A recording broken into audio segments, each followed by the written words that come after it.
अस्सलामुअलैकुम my YouTube family, कैसे हैं आप सब लोग। आप सब लोगों को वेलकम टू किचन एक्सप्लोरर। और आज मैं आप लोग को बताने जा रही हूँ क्रिस्पी चटखारा बोटी, जो कि बहुत ही डिलीशियस होती है।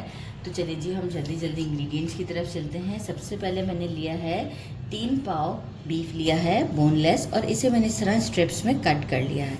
आप चेक कर सकते हैं क्या साइज़ है।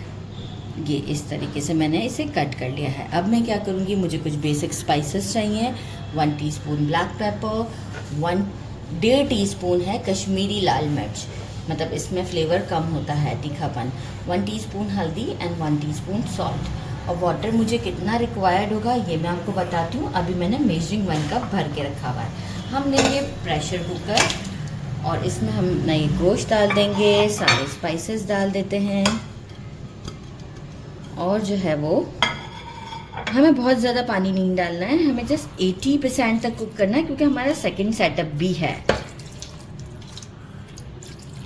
1 कप मैंने वाटर ऐड कर दिया था, पूरा ही डाल दिया जो मेजरिंग 1 कप था। अब हम क्या करेंगे, इसे लगाते हैं लिड और हम इसे 80% तक कुक करेंगे।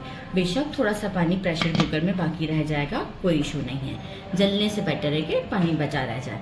तो बस अब हम इसे कुक करके आपको शो करते हैं। अच्छा जी, देखें प्रेशर कुकर में ये 80% मैंने इसे कुक कर लिया है। इस तरह से देखें वो हो चुका हुआ है।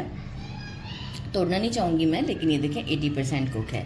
बाकी जो प्रेशर कुकर में हमारा पानी बच गया था, ये मैंने अभी साइड पे कर दिया। अगर हमें ज़रूरत पड़ेगी मैरिनेशन के टाइम तो हम इसे यूज़ करेंगे। अच्छा, बाकी मैंने लिया है 2 टेबलस्पून सोया सॉस, 2 टेबलस्पून मैंने लिया है लेमन जूस, ये हमने इसमें डाल दिया। और जो है वो मैं लूँगी, यहाँ मैं सॉल्ट रखना भूल गई थी, आप एक बार टेस्ट कर लीजिएगा। तो अभी मैंने टेस्ट किया तो मुझे लगा कि कम है। Just 1 teaspoon salt. Ginger garlic का पेस्ट बिल्कुल फ्रेश है, 1.5 टेबलस्पून के करीब है ये हम इसमें डाल देंगे। हमेशा खाने में जब आप देखिए इतनी मेहनत करते हैं ना, तो फ्रेश जिंजर गार्लिक का पेस्ट आप यूज़ करेंगे, आपको खुद से आइडिया हो जाएगा कि टेस्ट बहुत चेंज हो जाता है। 1 टेबलस्पून मैंने अगेन लिया है कश्मीरी लाल मिर्च फॉर कलर। 1 टीस्पून ज़ीरा लिया है, गरम मसाला पाउडर लिया है। 1 टेबलस्पून कुटी हुई लाल मिर्च ली है। और 5 टेबलस्पून मैंने लिया है कॉर्नफ्लावर। अब हम क्या करेंगे, इन सब चीज़ों को इसमें ऐड कर देते हैं और हम पहले एक मिक्स दे के देखेंगे। अगर कि हमें लगा कि टेक्सचर इसका बहुत ज़्यादा हार्ड हो रहा है, तो ये जो प्रेशर कुकर वाला हमारा पानी बचा हुआ है ना, वो हम यूज़ करेंगे। हैंड्स अच्छे से वॉश कर लीजिएगा और इसे एक अच्छा सा मिक्स दे दें। अच्छा, मिक्स थोड़ा जेंटल हैंड से कीजिएगा। देखें प्रेशर कुकर वाला पानी भी अभी थोड़ा नीचे है मौजूद, तो मुझे लग रहा है कि ज़रूरत नहीं पड़ेगी हमें।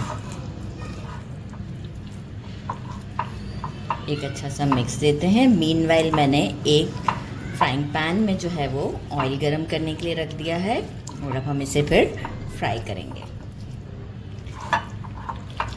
मैंने इसे देखें अच्छा सा मैरिनेट कर दिया। मैंने कुछ देर के लिए नहीं रखा, बस डायरेक्ट मिक्स किया है। और अब मैंने एक फ्राइंग पैन में ऑयल ले लिया है। आप चाहें तो डीप फ्राई भी कर सकते हैं। मैंने जो है वो बहुत डीप भी नहीं लिया है और थोड़ा सही से ऑयल लिया है कि अच्छे से क्रिस्पी हो जाए, क्योंकि मेरी क्वांटिटी भी ज़्यादा है। अब क्या करूँगी, एक एक को उठा के डालती जाऊँगी। थोड़ा सा ऑयल को हम और गर्म होने देते हैं, इतना गर्म नहीं है, तो थोड़ा सा और गर्म हो जाए फिर डालते हैं। अब हम एक एक करके, ऑयल हमारा अच्छे से गर्म हो चुका हुआ है। थोड़ा सा देखें इस तरीके से, अगर थोड़ा बहुत कोटिंग लगानी भी हो तो आप लगा के भी कर सकते हैं, लेकिन एक एक करके डालिएगा, सबको एक साथ नहीं डाल दीजिएगा।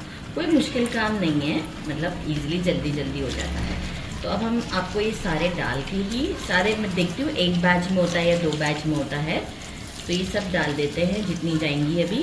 और इसे हम फ्लेम को अच्छा हमने कितना रखा है, मीडियम से बिल्कुल ही स्लो, मतलब बिल्कुल स्लो भी नहीं, मीडियम से ज़रा सा स्लो। तो बस अब मैं इसे फ्राई करती हूँ और आपको शो करती हूँ कि ये फ्राई के दौरान हमें किस तरीके से फ्राई करना है इसे और कितना फ्राई करना है। देखिए थोड़ा सा डार्कर शेड पर ही होते हैं, क्योंकि क्रिस्पी होंगे तो थोड़ा सा डार्कर शेड पर, लेकिन अंदर से मैं आपको दिखाऊंगी तो बिल्कुल सुपर सॉफ्ट होंगे। साथ में मैंने सीव रख दिया है और मैं इसे निकाल लेती हूँ। अच्छा, ये एक बैच रेडी हुआ है, आपको साउंड भी सुनाऊँ। तो एक बैच रेडी हुआ है, अभी मैं दूसरा बैच रेडी करके आपको एक साथ डिश आउट पे मिलती हूँ। फ्राई कर हो चुके हैं, अब मैं आपको साउंड सुनाऊँ, क्रिस्पी। अब हम इसको एक लुक देने के लिए क्या करेंगे कि एक अच्छा सा लुक आए, 1 टीस्पून सेसमी सीड्स, सारे निकल गए। और अब हम इसे डिश आउट करते हैं। डिश आउट पे मैं थोड़ा सा ऊपर से और लगा दूंगी ताकि अच्छा लुक आएगा। मैंने इसे डिश आउट कर दिया है और अब मैं आपको इसे टेस्ट करके बताती हूँ। आप साउंड सुनिएगा। अच्छा, साउंड के साथ मुझे ये भी खाना था, ये देखें, मतलब अंदर से बिल्कुल सॉफ्ट है और बाहर से जो है वो इस पर क्रस्ट है। सही है, मतलब बहुत ही टेस्टी है, बहुत जूसी है। इमली की चटनी के साथ में खा रही हूँ और आप इसे ज़रूर ट्राई कीजिएगा। मेरे चैनल को लाइक और सब्सक्राइब करना नहीं भूलिएगा। अपना ख्याल रखिएगा। अल्लाह हाफिज़।